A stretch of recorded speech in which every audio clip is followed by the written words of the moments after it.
Hello and welcome. I'm Dr. Neil Barnard, and today we are getting started. We're going to talk about the kinds of diet changes that we make and where we're going to go from here. But so often when people talk about making a diet change or maybe the not so healthy diets that got us to where we are now, all these sort of moral issues kind of drop out of the ceiling. And even when we talk about foods, we talk about them as sinful, decadent, or it's my fault that I got this way. You know what? Guilt is a big distraction. Just ignore it. We're going to throw it out. We are going to talk only about biology, okay?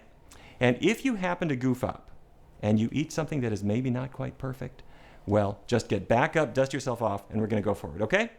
Do you remember Dr. Dean Ornish's study where he wanted to see if we can reverse heart disease, get a clogged, ugly-looking artery to open up?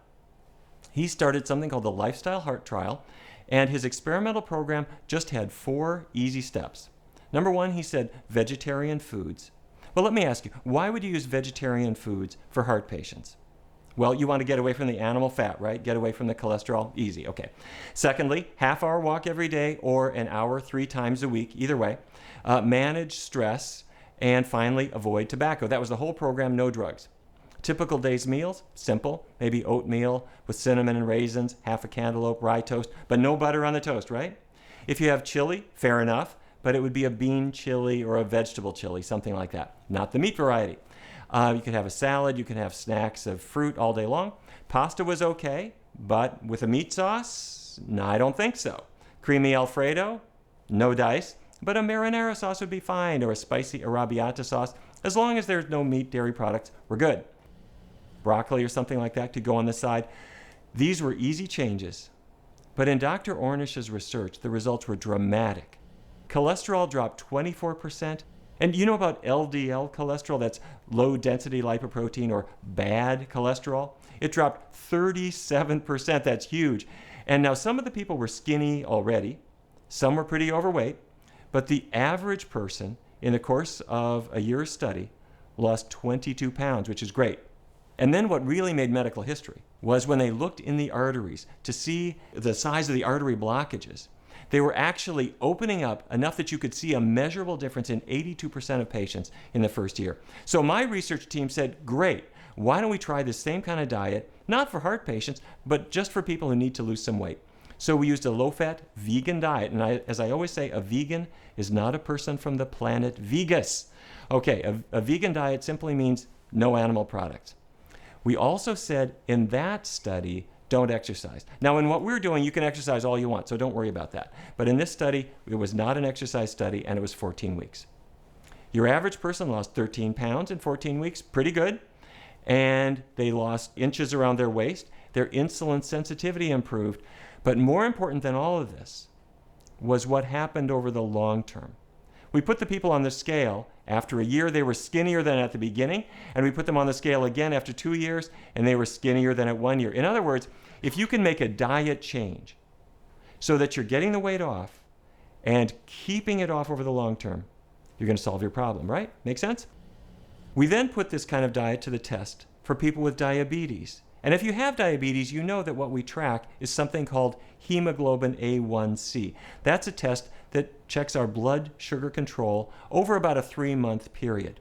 And in this slide, the red line is people not following the vegan diet. They were following our control diet, which is an American Diabetes Association type of diet, a more conventional approach that limits carbohydrates and might reduce calories for people who need to lose weight. They did pretty good. They dropped about 0.4. That's nice. But look at that blue line. That's the drop in a group following the vegan diet. They dropped about 1.2 absolute percentage points. That is a bigger drop than you see with typical diabetes oral medications. That is huge. And let me put a personal face on this. This is Vance. Vance was a Washington, D.C. policeman. His father was dead by age 30. Vance was 31 when he was diagnosed with diabetes. He was in his late 30s when he came in to see us. But over a course of about a year on the vegan diet, he lost 60 pounds. His A1C was terrible when it started. It was 9.5, but it dropped to 5.3. His doctor sat him down and said, Vance, you don't need your medicine anymore. Can you imagine what that feels like?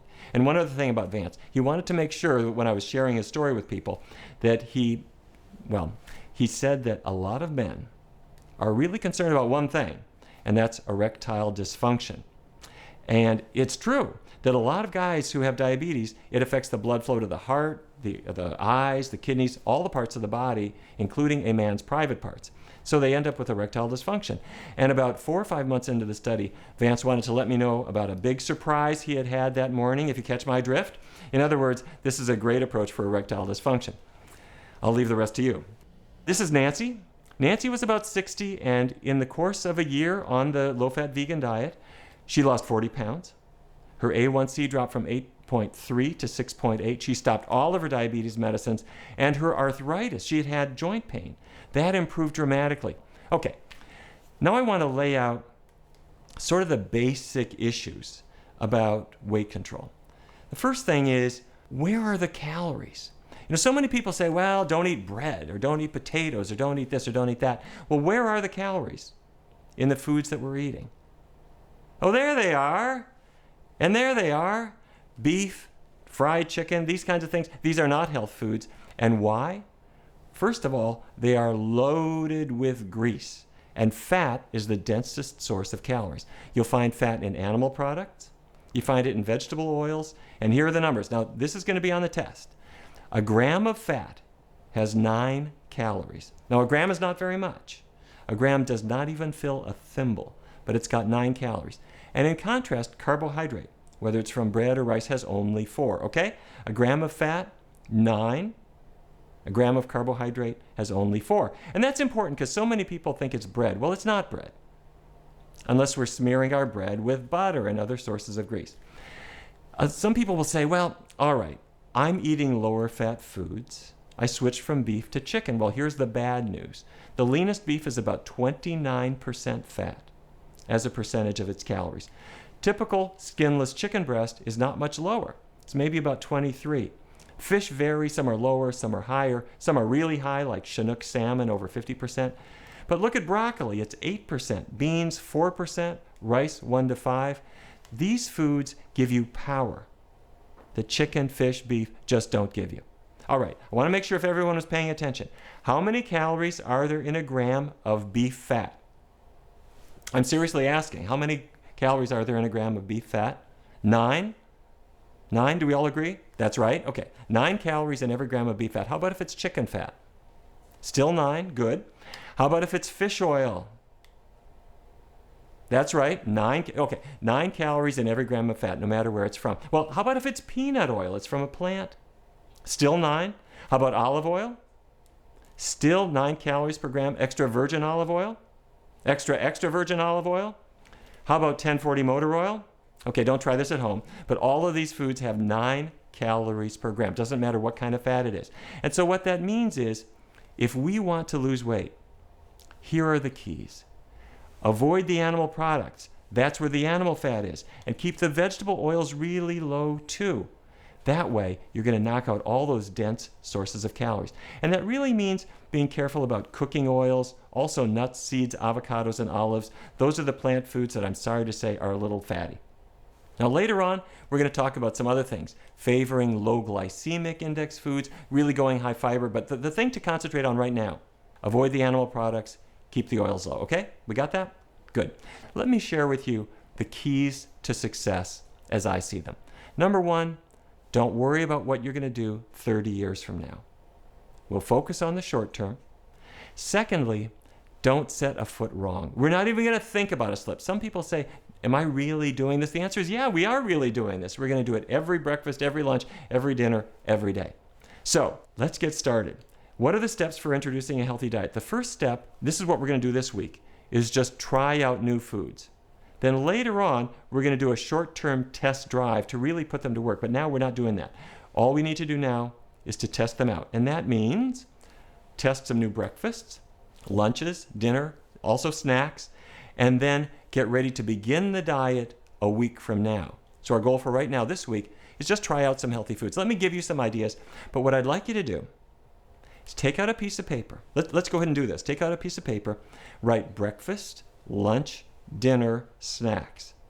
And under each of these headings, write down some possibilities of things you would like to try this week. or that might work with this diet. They've got to be things that don't have animal products and they keep oils really low. Very simple. Let me give you some ideas. My top 3 breakfast choices: oatmeal with maybe cinnamon, raisins, blueberries, something to flavor it up. Some people like pumpernickel toast or bagels. Maybe they smear a little hummus on top. Those are okay choices. Some folks who have kind of a meaty taste, well, they might go for something like, well, not a regular sausage, but you can use soy sausage. Not scrambled eggs, but maybe scrambled tofu. It's not everybody's taste, but some people get absolutely hooked on it. Let me give you a few other choices. And as you're seeing these, just write down anything that you think of that might work for you for breakfast. Do you like grits? Some people love it. Some people never had it. A breakfast burrito might work for you. What would be inside? It could be beans. It could be scrambled tofu. It could be veggies, whatever. Pancakes? Sure, they could be fine if it's made without dairy products and without butter. Easy. You can have bacon. You can have sausage, but it would be the veggie versions of these. If you have cold cereal, fine, but top it with soy milk, maybe rice milk, almond milk, anything that's a non-dairy milk would be fine. Some people love to have spinach potato breakfast scramble, and that could be terrific. You can have plain old toast, that's fine. Top it with jam, A-OK. And fruit is fine too. Bananas, cantaloupe, anything you want. So, let's talk about lunch. For some folks, their lunch might be a hummus sandwich. When I was a kid, I never knew what this was, but now it seems to be just everywhere. Soup, salad can be perfectly fine. It might be a bean and vegetable soup, might be minestrone, might be tomato soup. You name it, perfectly okay. If you want a burger, well, it would be a veggie burger. That'd be a good choice. And here are a whole bunch more lunch ideas for you to think about. Lentil soup, vegetable soup, tomato soup, split pea soup, minestrone. And it can be instant. It can be canned if you want. We don't care. Chilies, a bean chili or a chunky vegetable chili. Salads, always fine, but favor a non-fat dressing. It's no good putting oily dressings all over the top. 3-bean salad, veggie burgers, veggie hot dogs. All of these are okay. Take a look at these suggestions. Write down some that you'd like to try. Okay, let's switch to dinner. A lot of folks just love a big plate of spaghetti with a tomato sauce on top, maybe some wild mushrooms, great. Bean burrito, sure, with some Spanish rice. Vegetable chili is A-OK. Might have it over rice or barley or some other grain. And here are some other ideas. Some could be just like lunch, but how about pizza?